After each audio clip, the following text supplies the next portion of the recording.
This content is presented for educational, historical, and cultural analysis purposes. All theological interpretations shared here reflect the views of various scholars and traditions, and should be understood as according to the interpretation of unredacted rather than absolute doctrinal claims. Viewers are encouraged to study, verify, and form their own understanding through personal research and spiritual guidance. Solomon, the dark secret behind his wisdom, he was called the wisest man who ever lived. Kings traveled thousands of miles just to sit at his feet. He authored thousands of Proverbs.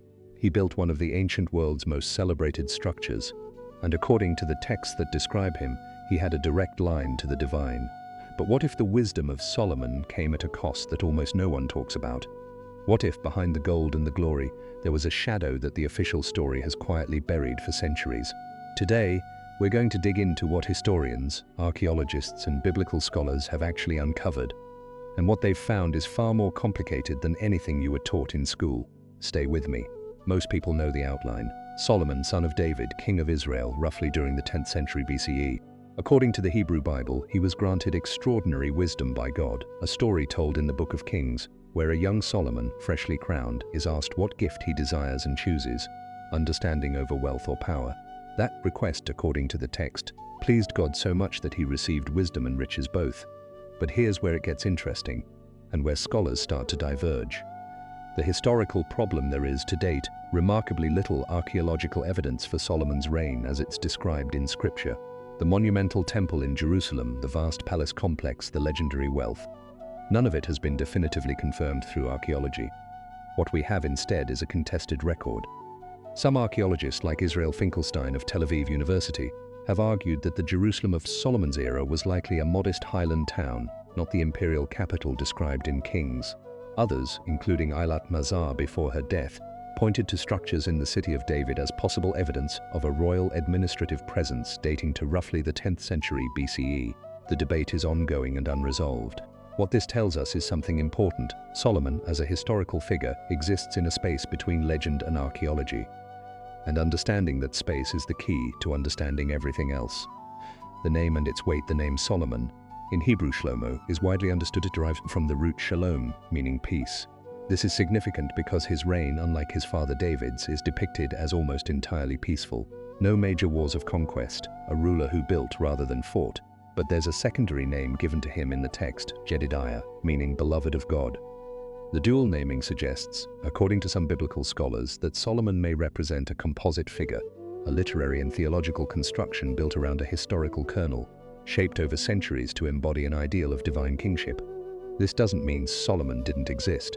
It means the story of Solomon we've inherited has been edited, amplified, and possibly mythologized over a very long period of time. Let's talk about the wisdom itself, because this is where things get genuinely fascinating. Proverbs and the ancient Near East. The book of Proverbs, traditionally attributed to Solomon, contains a section, Proverbs 22:17 through 24:22, that scholars have long recognized bears a striking resemblance to an Egyptian text called the Instruction of Amenemope, an ancient wisdom text believed to date to roughly 100 to 1000 BCE. The parallels are not vague. They are structural, sequential, and at times nearly word for word. According to the scholarly consensus, the Hebrew text appears to have drawn heavily from this Egyptian source, or possibly from a shared wisdom tradition that existed across the ancient Near East. This doesn't diminish the text. It actually tells us something profound. The wisdom attributed to Solomon was cosmopolitan. It was international. Solomon's Israel, at least as the text depict it, sat at the crossroads of Egyptian, Mesopotamian, and Canaanite intellectual traditions, and what we call Solomon's wisdom may in part be a synthesis of those currents. The Queen of Sheba, one of the most enduring stories attached to Solomon, is the visit of the Queen of Sheba, a monarch from a distant land who comes to test him with difficult questions. In the Hebrew Bible, she arrives with camels loaded with spices, gold, and precious stones, and after their exchange, she declares that his wisdom and prosperity exceed everything she had heard. Historians have long debated who the Queen of Sheba was, and whether this encounter is historical. The Kingdom of Sheba, possibly corresponding to the ancient South Arabian kingdom of Saba in modern-day Yemen or Ethiopia, was a major trading power in the ancient world, controlling spice and incense routes that were extraordinarily valuable. What's interesting here is the trade dimension.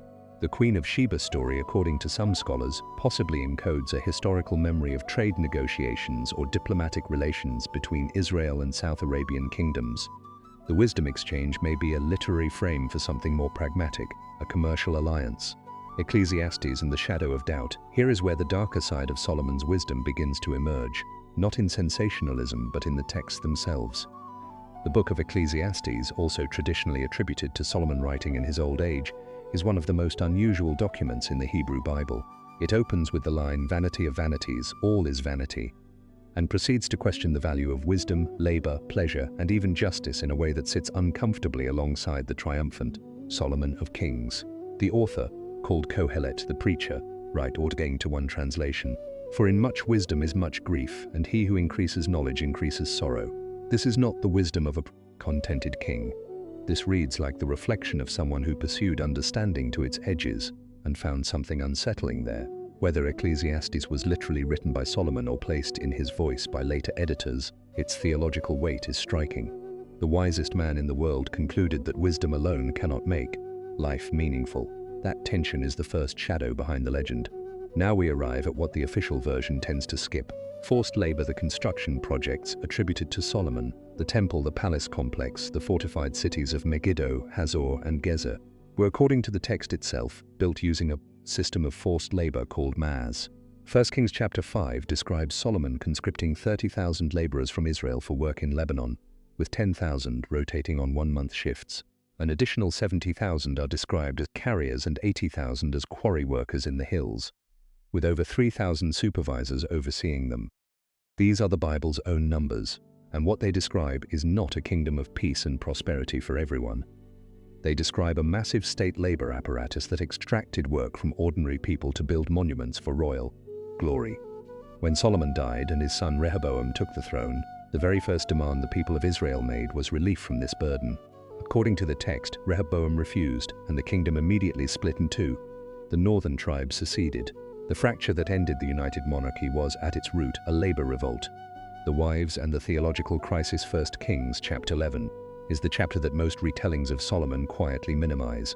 It describes how Solomon, in his old age, had 700 wives of royal birth and 300 concubines, and that these women from surrounding nations including Egypt, Moab, Ammon, Edom, Sidon, and from Hittite backgrounds, turned his heart toward their gods. According to the text, Solomon built shrines for these deities, including Chemosh, the god of Moab, described as an abomination, on a hill near Jerusalem. He is said to have done this to please his foreign wives. For the theological framework of the text, this is catastrophic. The wisest man who ever lived, the man who built God's temple, ended his reign by building altars to foreign gods. The text frames this as the reason the kingdom split after his death, divine punishment for apostasy.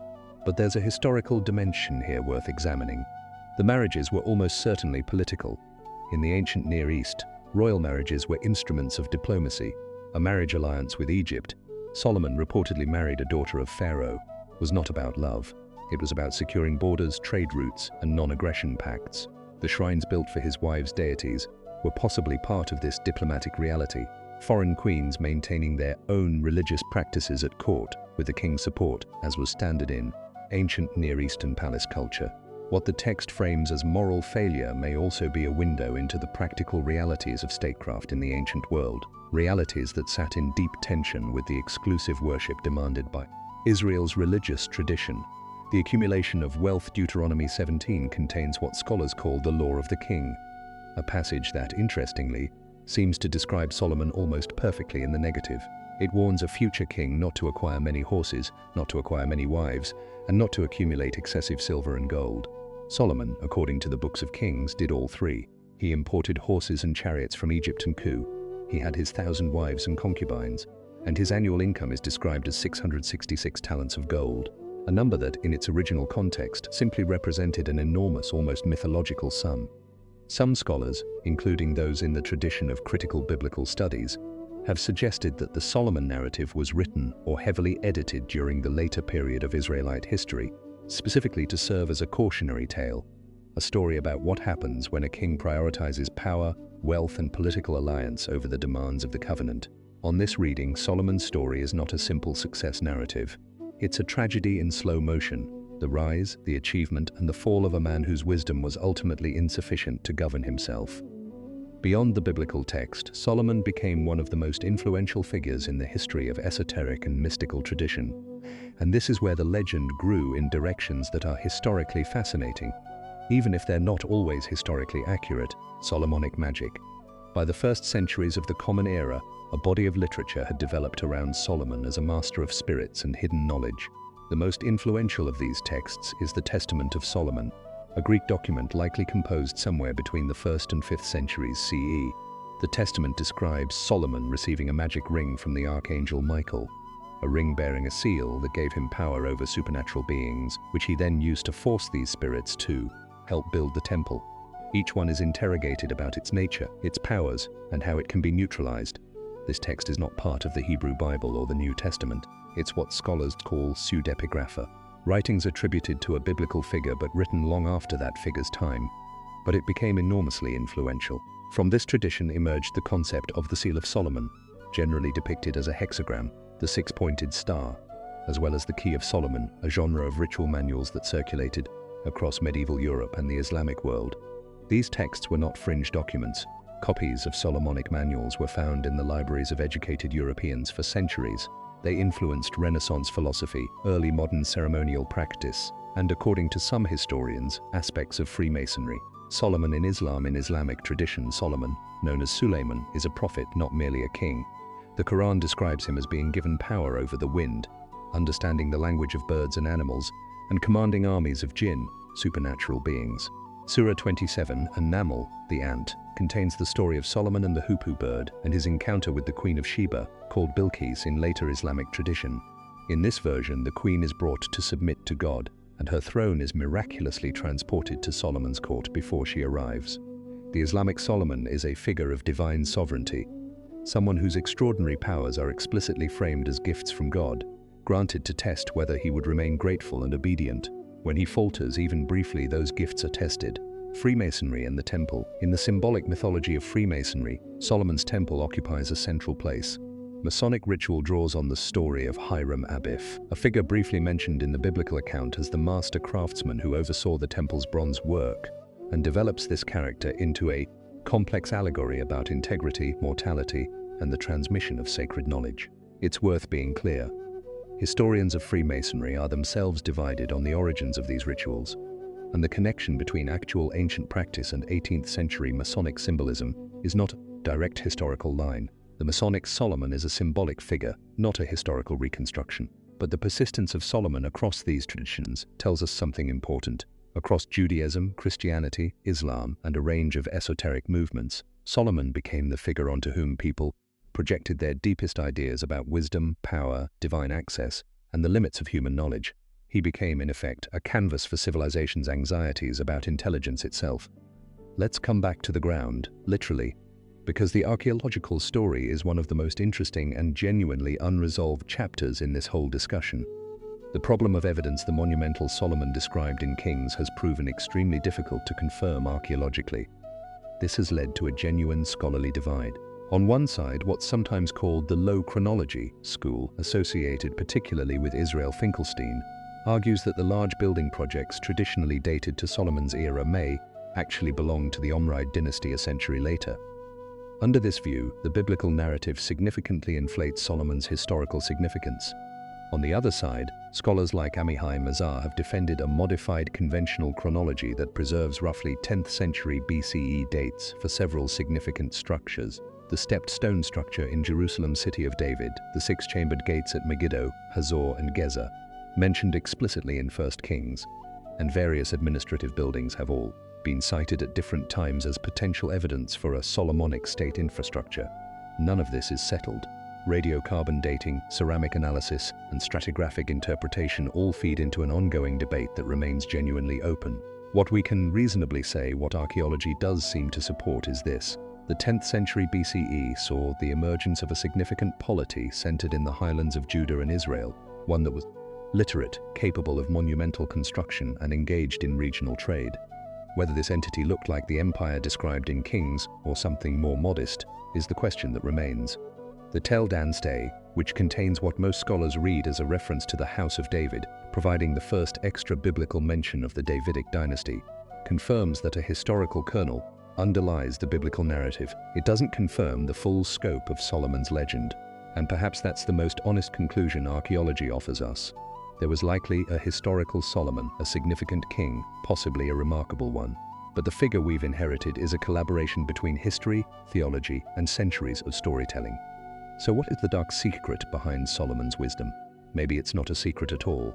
Maybe it's been hiding in plain sight in the text the whole time. The story of Solomon is, at its core, a story about the limits of intelligence without restraint.